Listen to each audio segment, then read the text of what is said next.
नमस्कार दोस्तों, आज हम डिस्कस करेंगे ट्रैफिक इंस्पेक्टर का एग्ज़ाम जो कि आज हुआ है डेट 22/8/2021 को, और इसका पोस्ट कोड जो था वो 819 था। तो दोस्तों आज हम यहाँ पर इसका एनालिसिस करेंगे। एनालिसिस का मतलब होता है कि पेपर को एनालाइज करना, कौन से पोर्शन से कितने क्वेश्चन आए थे और किस प्रकार के क्वेश्चन आए थे, इजी, मॉडरेट या डिफ़िकल्ट। दोस्तों मैं आपको बता दूं कि आज का एग्ज़ाम जो था वो एक मॉडरेट लेवल का एग्ज़ाम था। तो हम ट्रैफिक इंस्पेक्टर पोस्ट कोड 819 जो कि डेट 22/8/2021 को हुआ, उसका एनालिसिस करेंगे। मेरे पास जो क्वेश्चन पेपर की सीरीज़ है वो ए सीरीज़ है। इसमें हम जर्नल साइंस पोर्शन को कवर करेंगे, साथ ही साइंस पोर्शन को भी कवर करेंगे, रीजनिंग पोर्शन को कवर करेंगे और इंग्लिश एंड हिंदी पोर्शन को कवर करेंगे। तो चलिए दोस्तों अभी हम स्टार्ट करते हैं।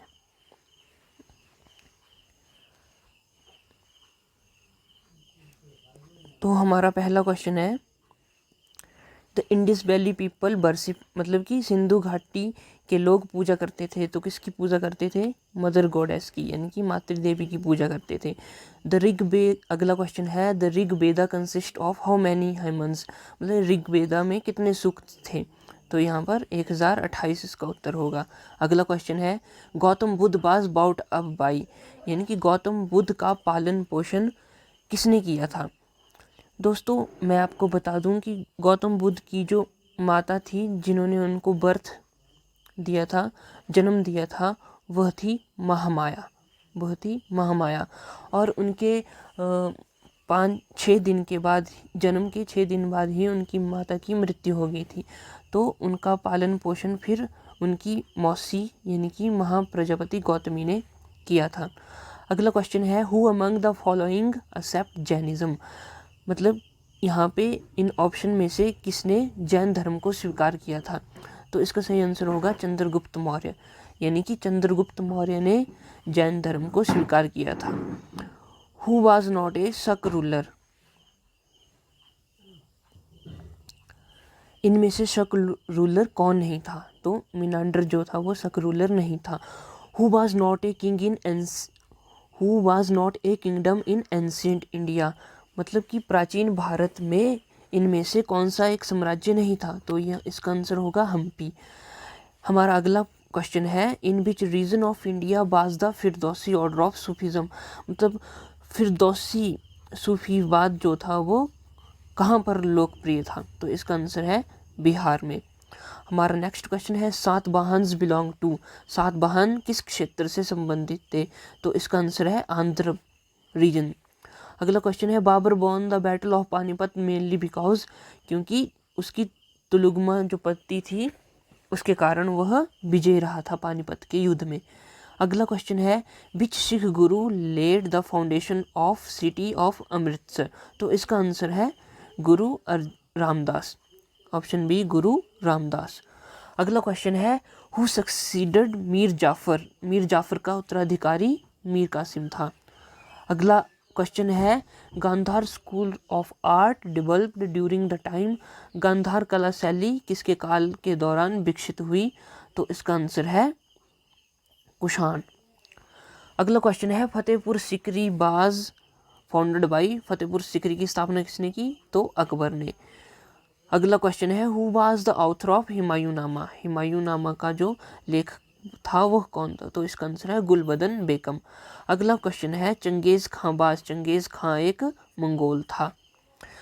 हमारा अगला क्वेश्चन है क्वेश्चन नंबर 16, अल हिलाल समाचार पत्र किसने प्रारंभ किया था?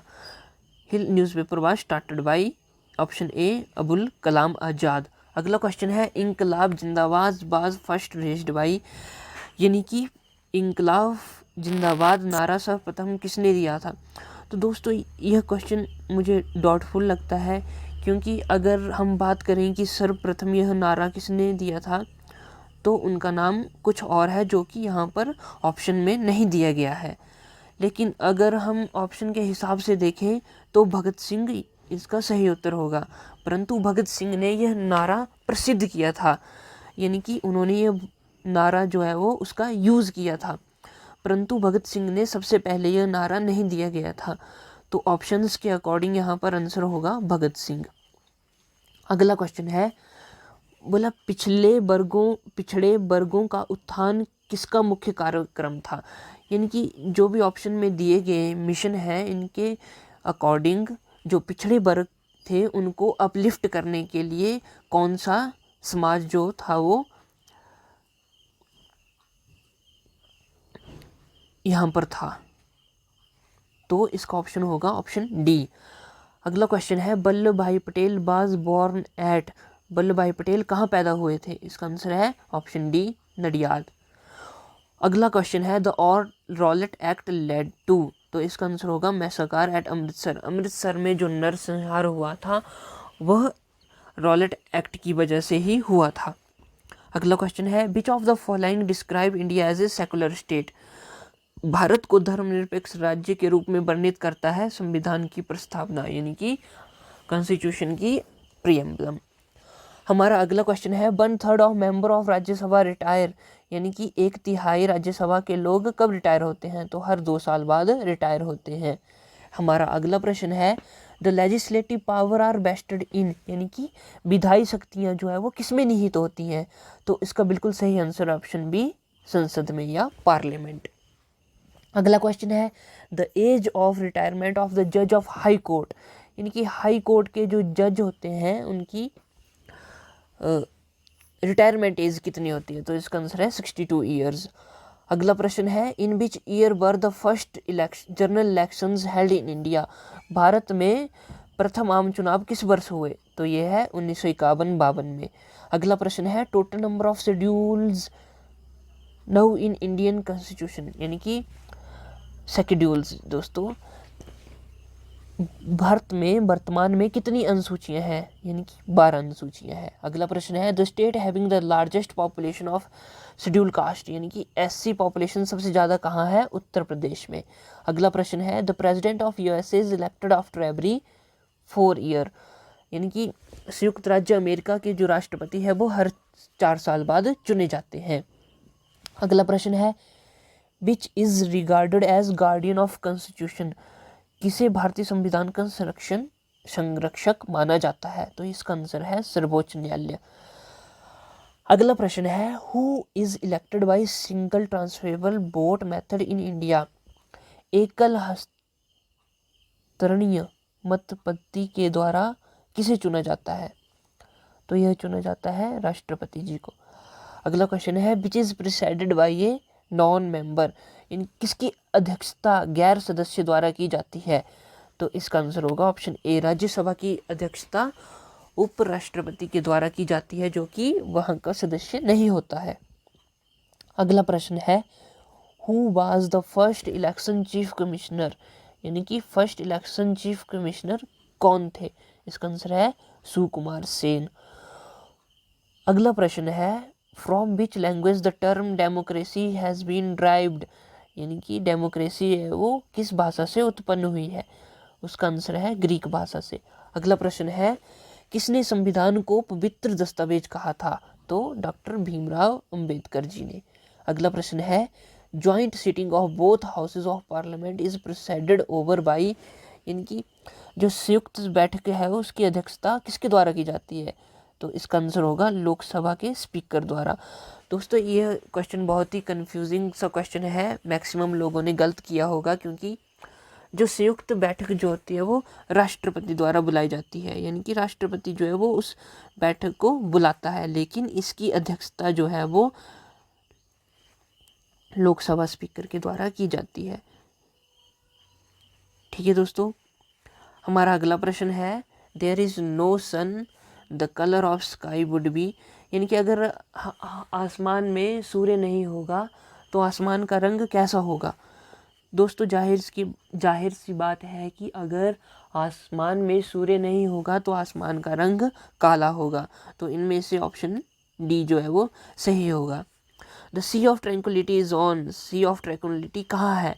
तो इसका आंसर है मून में। अगला प्रश्न है the local time of a place is known with reference to its. दोस्तों किसी स्थान का स्थानीय समय उसके किससे जाना जाता है, तो इसका होगा देशांतर स्थिति, मतलब कि किसी चीज की स्थिति यानी कि किसी स्थान की स्थिति देशांतरीय रेखाओं के हिसाब से कहाँ पर है उस हिसाब से उसका जो टाइम बताया जाता है। अगला प्रश्न है in southern hemisphere the western lives blow from, यानी कि दक्षिणी गोलार्ध में पछवा पवनें बहती हैं किस ओर, तो इसका सही उत्तर होगा उत्तर से पश्चिम। यह जियोग्राफी का क्वेश्चन था और बहुत से जियोग्राफी के अच्छे क्वेश्चन यहाँ पे पूछे गए हैं। अगला प्रश्न है the core of earth is known as, पृथ्वी की कोर को क्या कहते हैं, तो इसे बैरिस्फीयर भी कहते हैं। ये दोस्तों एनसीईआरटी बेस्ड क्वेश्चन है जो कि आपको 7th की एनसीईआरटी में मिल जाएगा। अगला प्रश्न है the volcanic region ring of fire surrounds, तो इसका आंसर होगा पैसिफिक ओशियन। पैसिफिक ओशियन जो है वो ज्वालामुखी क्षेत्र के रिंग ऑफ फायर यानी कि उसके चारों ओर ज्वालामुखी है। अगला प्रश्न है which is cold ocean current, ठंडी समुद्र धारा इनमें से कहाँ है, तो इसका आंसर है बेंगुला धारा। अगला प्रश्न है विच इज ट्रॉपिकल ग्रासलैंड, तो सवाना। अगला प्रश्न है Negroes of south west Africa, यानी कि साउथ वेस्ट अफ्रीका के नीग्रोज क्या कहलाते हैं, तो उन्हें हम ब्लैक्स कहते हैं। अगला प्रश्न है Namibia is a new name of, इसका आंसर है साउथ वेस्ट अफ्रीका का नाम बदलकर नाम्बिया रखा गया है। विच इज ए आर्कियोपेलेगो, तो इसका आंसर होगा फिलीपींस। द्वीप समूह यानी कि द्वीप समूह मतलब कि आइसलैंड से कौन सा देश जो है वो बना हुआ है जिसमें बहुत सारे आइसलैंड हैं, तो इसका आंसर है फिलीपींस। अगला प्रश्न है the world's longest river is नील नदी, ये बहुत ही आसान और रिपीटेड क्वेश्चन था। अगला क्वेश्चन है खैबर पास कौन से देश में है, तो यह है पाकिस्तान। अगला प्रश्न है Gondwana hills are located in which state, Madhya Pradesh. अगला प्रश्न है तुंगभद्रा नदी किसकी सहायक नदी है, तो यह कृष्णा नदी की सहायक नदी है। अगला प्रश्न है which city has the longest day in the month of June, इसका आंसर होगा कोलकाता। कोलकाता में जून के माह में सबसे लंबा दिन होता है, इसीलिए जो मानक टाइम है वो भी कोलकाता का ही माना जाता है भारत देश में। अगला प्रश्न है रणथंबोर किसके लिए प्रसिद्ध है, तो बाघों के लिए, टाइगर रिजर्व है एक रणथंबोर। अगला क्वेश्चन है श्रीशैलम हाइड्रोइलेक्ट्रिक प्रोजेक्ट कौन सी रिवर पर है, तो यह है कृष्णा रिवर पर। अगला प्रश्न है operation flood is related to, तो डेयरी डेवलपमेंट, डेयरी विकास से ऑपरेशन फ्लड संबंधित है। अगला प्रश्न है the headquarters of ONGC, ONGC का हेडक्वार्टर कहाँ है, इसका आंसर है देहरादून में। बार्टर ट्रांजैक्शन मीन्स यानी कि वस्तु विनिमय लेन देन का अर्थ है, वस्तु से आपको पता है कि एक वस्तु से दूसरी वस्तु का लेन देन वस्तु विनिमय लेन देन कहलाता है, तो goods are exchange with goods, तो ऑप्शन ए इसका सही आंसर होगा। अगला प्रश्न है स्टैगफ्लेशन इज डिफाइंड एज, निष्पद जो स्फीति है उसको किस द्वारा परिभाषित किया जा सकता है, तो स्टैगफ्लेशन में क्या होता है कि इन्फ्लेशन यानी कि महंगाई जो है वो इंक्रीज होती है, लेकिन जो ग्रोथ है, ग्रोथ यानी कि विकास जो है वो कम होता है, और अनएम्प्लॉयमेंट जो है वो हाई होती है, यानी कि बेरोजगारी जो है वो बहुत ज़्यादा बढ़ती है, तो इस सिचुएशन को स्टैगफ्लेशन कहते हैं। ऑप्शन बी इसका सही आंसर है। हमारा अगला क्वेश्चन है ग्रॉस नेशनल प्रोडक्ट मीन्स, तो दोस्तों इसका जो सही आंसर होगा वो ऑप्शन सी होगा, यानी कि जीएनपी होता है जो money values of the total national production for a given period, यानी कि किसी भी राष्ट्र में कुल उत्पादन मौद्रिक मूल्य जो होता है उसको हम ग्रॉस नेशनल प्रोडक्ट कहते हैं। अगला प्रश्न है which is related to banking reform Narasimha committee, अगला प्रश्न है which is not a quantitative credit control measure of a central bank, यानी कि इनमें से केंद्रीय बैंक का परिणात्मक शाख नियंत्रण साधन नहीं है, तो इसका आंसर होगा नैतिक प्रत्यायन। अगला प्रश्न है corporation tax is a tax imposed on, निगम कर किस पर लगाया यह कर होता है, तो यह होता है कंपनियों की कुल आय पर लगाया, यानी कि जितनी भी इनकम होती है कंपनी पर, उस पर कॉरपोरेशन टैक्स जो है वो लगता है। हमारा अगला प्रश्न है what is the full form of FDI. बहुत ही आसान और रिपीटेड क्वेश्चन है, इसका आंसर होगा फॉरेन डायरेक्ट इन्वेस्टमेंट। अगला प्रश्न है to achieve economic self reliance was maintain objective of 5 year plan, यानी कि आर्थिक आत्मनिर्भरता वो किस पंचवर्षीय योजना का मुख्य उद्देश्य था। तो दोस्तों इसका आंसर होगा option B, 4th 5 year plan. हमारा अगला प्रश्न है which is also regarded as disguised unemployment, यानी कि छुपी बेरोजगारी किस रूप में जाना जाता है, तो उसे अबरोजगार। यानी कि अगर इसका मतलब ये है कि अगर मान लो कि कोई बंदा है वो किसी काम के लिए कैपेबल है लेकिन उसे वह काम नहीं मिल रहा है, यानी कि मान लो कि एक आर्टिस्ट है, मतलब पेंटिंग बना रहा है और उसे पेंटिंग करने वाली जो है वो अच्छी नौकरी नहीं मिल रही है या उसको पेंटिंग से रिलेटेड अच्छा रोजगार नहीं मिल रहा है, तो वह एक छुपी बेरोजगारी है और वह अब रोजगार यानी कि अंडर एम्प्लॉयमेंट में आता है। यानी कि बंदा उस काम को करने के लिए कैपेबल है लेकिन उसे वह काम नहीं मिल रहा है। दोस्तों अगला क्वेश्चन है capital of IMF is made up by the contribution of IMF, यानी कि इंटरनेशनल मॉनेटरी फंड की पूंजी किसके अंशदान द्वारा बनी होती है, तो सदस्य राष्ट्रों के द्वारा। यानी कि जो इंटरनेशनल मॉनेटरी फंड है उसका फंड जो होता है वो कहाँ से आता है, तो इस संस्था में जितने भी राष्ट्र होते हैं, इसके सदस्य होते हैं, वह अंशदान देते हैं, थोड़ा थोड़ा हिस्सा देते हैं, उससे जो है वो आईएमएफ की पूंजी बनी होती है। दोस्तों हमारा अगला प्रश्न है price index is measured by change in, तो इसका सही आंसर होगा परचेजिंग पावर ऑफ मनी, यानी कि मनी की जो मुद्रा की जो क्रय शक्ति है उससे प्राइस इंडेक्स कीमत सूचकांक मापा जाता है। अगला प्रश्न है bamboo is a type of, तो बेम्बू एक टाइप की घास है। याद रखना दोस्तों ये क्वेश्चन बहुत इंपॉर्टेंट है, काफ़ी बार रिपीट हो चुका है। अगला प्रश्न है which is highest source of protein, तो इसका आंसर है सोयाबीन। यह भी एनसीईआरटी बेस्ड क्वेश्चन है, क्लास 5 या 6 में आपको यह क्वेश्चन मिल जाएगा। दोस्तों अगला क्वेश्चन है how many meaningful English words, ये है दोस्तों एक रीजनिंग का क्वेश्चन है, 110 क्वेश्चन नंबर। तो इसका सही आंसर होगा 3, यानी कि ENAL, इसमें से कितने मीनिंगफुल वर्ड्स बन सकते हैं, तो लीन, लेन और एक और है तीसरा, तो इसमें तीसरे 3 शब्द जो है बन सकते थे। हमारा अगला प्रश्न है armed forces of which country participated in Republic day parade 2021, यह करंट अफेयर का क्वेश्चन है। करंट अफेयर के भी 5 से 7 क्वेश्चन हमें देखने को मिले हैं यहाँ पे, और इसका आंसर होगा बांग्लादेश। अगला क्वेश्चन है which country recently signed an order to allow transgender person to serve military roles, यानी कि ट्रांसजेंडर लोग जो हैं वह अब सैन्य में अपनी सैनिक सेवाएं दे सकते हैं। यह किस देश द्वारा आदेश पारित किया गया है, इसका आंसर है यूनाइटेड स्टेट। अगला क्वेश्चन है which organization released the world economic situation and prospects 2021, तो इसका जो सही आंसर होगा वो मेरे हिसाब से वर्ल्ड बैंक होगा।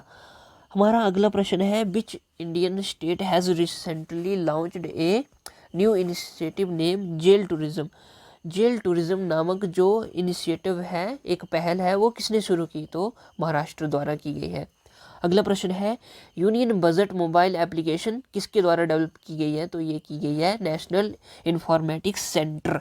यूनियन बजट मोबाइल एप्लीकेशन राष्ट्रीय सूचना केंद्र द्वारा जो है वो डेवलप की गई है। अगला प्रश्न है the World Health Organization has collaborated recently with which company to distribute COVID vaccine under COVAX alliance, यानी कि किस कंपनी ने WHO के साथ जुड़कर कोवैक्सीन कोविड की वैक्सीन जो है उनका वितरण करने के साथ समझौता किया है, तो इसका आंसर होगा फाइजर, यानी कि फाइजर। अगला प्रश्न है मोहम्मद इश्ताई प्राइम मिनिस्टर हैं किस देश के, जो कि अभी हाल ही में न्यूज़ में थे? तो इसका आंसर है पैलेस्टीन। दोस्तों जो पैलेस्टीन और इज़राइल कन्फ्लिक्ट थे, तो तब ये जो प्रधानमंत्री हैं पैलेस्टीन के, तब यह चर्चा में थे। अगला प्रश्न है, तोशाली नेशनल क्राफ्ट मेला कहाँ लगता है? तो यह लगता है हमारा उड़ीसा में। तोशाली नाम जो है एक फेस्टिवल भी उड़ीसा में मनाया जाता है। अगला प्रश्न है, who is author of recently published book? Book का नाम है the making of Aadhaar, world's largest identity platform. तो यह बुक किसके द्वारा लिखी गई है? यहाँ में से कोई भी ऑप्शन सही नहीं है, तो इसका ऑप्शन होगा ऑप्शन डी। दोस्तों यह बुक जो लिखी गई है वह लिखी गई है राम सेवक द्वारा। अगला प्रश्न है, which country was in focus at the 51st international film festival of India in Goa? यानी कि जो गोवा में 51st इंटरनेशनल फिल्म फेस्टिवल हुआ है, उसमें मेन फोकस कौन से देश पर था? तो यह था बांग्लादेश पर। अगला क्वेश्चन आए हैं एचपी जीके के क्वेश्चन स्टार्ट होते हैं। काफ़ी अच्छे क्वेश्चन यहाँ पर एचपी जीके के पूछे गए थे। तो एचपी जीके का जो पहला प्रश्न है वो है, total geographic area under forest, यानी कि फॉरेस्ट के अंडर कितना एरिया हिमाचल प्रदेश का आता है? तो यह आता है 37,033 किलोमीटर स्क्वायर। अगला प्रश्न है, कोट बंदला धार, यह हमने डिस्कस किया है, और इसका जो सही आंसर है वो है बिलासपुर।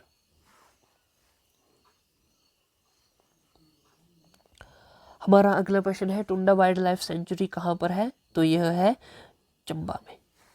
अगला है, डहर is tributary of which river? तो यह डहर जो है वो ब्यास नदी की ट्रिब्यूटरी है। तो यहाँ पर ऑप्शन ब्यास नहीं है, तो इसका नन ऑफ दीज होगा।